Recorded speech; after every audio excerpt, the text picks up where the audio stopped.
आपण जो व्हिडिओ बघताय तो विरोधी पक्ष नेते असताना वडेट्टीवार अंतरवलीमध्ये आले होते मनोज दादांनी यांची भेट घ्यायला.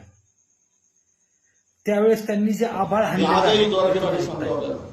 मला ओबीसीतून या कारण हा निजामच्या वेळेस मराठवाड्यातला कुणबी समाज मराठा समाज हा ओबीसी होता हे मला माहिती दिसत होतं.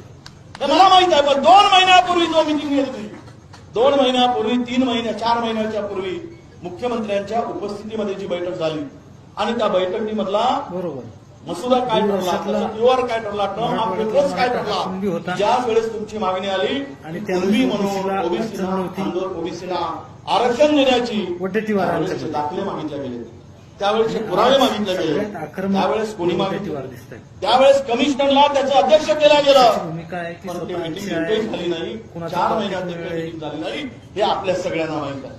माझी इच्छा आहे, माझी भूमिका मी मांडण्यासाठी आलो. एक ओबीसीचा नेता म्हणून, विरोधी पक्षाचा नेता म्हणून, एक काँग्रेस कार्यकर्ता म्हणून तुम्हाला सगळ्यांना मराठा सगळ्या माझ्या विशेष